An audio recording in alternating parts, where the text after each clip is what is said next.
Bagyo ka lang. Gutom ako. Magluluto ako ng maruya. Durugan ang saging na saba.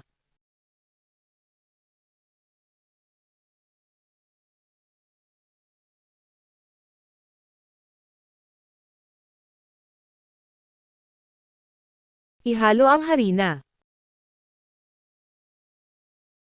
Isunod ang asukal.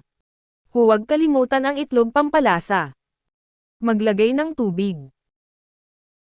Patikan din ng vanilla.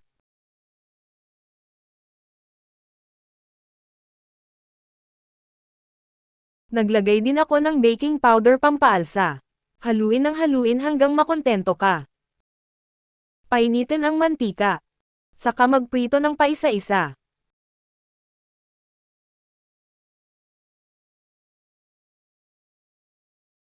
Kapag bahagyang mamula-mula ito ay luto na.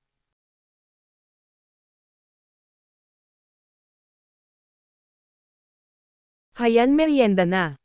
Salamat muli sa panonood.